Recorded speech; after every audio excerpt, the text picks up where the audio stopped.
ان کی کیجولٹیز ہمارے سے بہت زیادہ ہوئی ہیں. وہ کس لیے ہوئی ہیں؟ کیونکہ ہم کو تو منع کیا تھا لائن آف کنٹرول کراس نہیں کرنا، پر جو ہمارے آرٹلری کے شیلز ہوتے ہیں ان کو کراس کرنے کی ہم فائر کرتے تھے. جو ہمارے سولجرز ہیں جس طریقے سے انہوں نے اپنی ڈیوٹی نبھائی ہے وہ ایک مثال بن کے رہ گئی ہے. یہ دیش بھکتی اور دیش کے بارے میں سوچنا، نیشنل سیکورٹی کے بارے میں سوچنا، یہ زیادہ جاگرتی آ گئی ہے ہماری نئی جنریشن میں. ان کی کیجولٹیز ہمارے سے بہت زیادہ ہوئی ہیں. وہ کس لیے ہوئی ہیں؟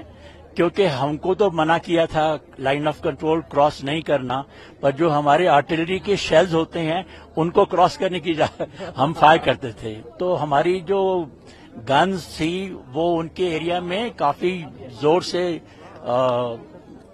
اثر ڈالتی تھی، اور اس لیے ان کی کیجولٹیز آپ کہیں سے بھی پتہ کر لو، ان کی کیجولٹیز ہمارے سے زیادہ تھی. لیکن میں یہ نہیں کہتا کہ کیجولٹیز ہونی چاہیے، دشمن کی بھی نہیں ہمارے بھی نہیں ہونی چاہیے، پر یہ ہمارے لیے کرم بھومی بن گئی ہے. کرم بھومی تھی، کرم بھومی بن گئی ہے، اور سولجرز کا کام ہے اپنی ڈیوٹی کرنا. اور میں سمجھتا ہوں کہ جو ہمارے سولجرز ہیں جس طریقے سے انہوں نے اپنی ڈیوٹی نبھائی ہے وہ ایک مثال بن کے رہ گئی ہے. ایک انتم سوال سر، آج کے یوا کو کس طریقے سے کرگل کے یدھ کو دیکھنا چاہیے، اور جو یوا آرمی میں جانا چاہتا ہے، جو 9 یوا آرمی جوائن کر چکے ہیں، ان کو کرگل وجے دیوس کے 25ویں ورسگانٹھ کو کس طریقے سے دیکھنا چاہیے؟ یہ ایک ان کے لیے گریٹ انسپریشن بن گئی ہے.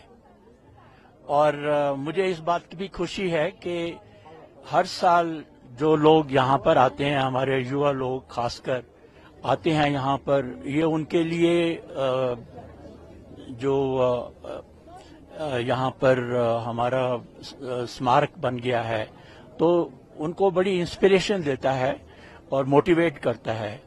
اور اب میں دیکھ رہا ہوں کہ یہ دیش بھکتی اور دیش کے بارے میں سوچنا، نیشنل سیکورٹی کے بارے میں سوچنا، یہ زیادہ جاگرتی آ گئی ہے ہماری نئی جنریشن میں. You must have awareness on your national security, and it is serving a great purpose for that.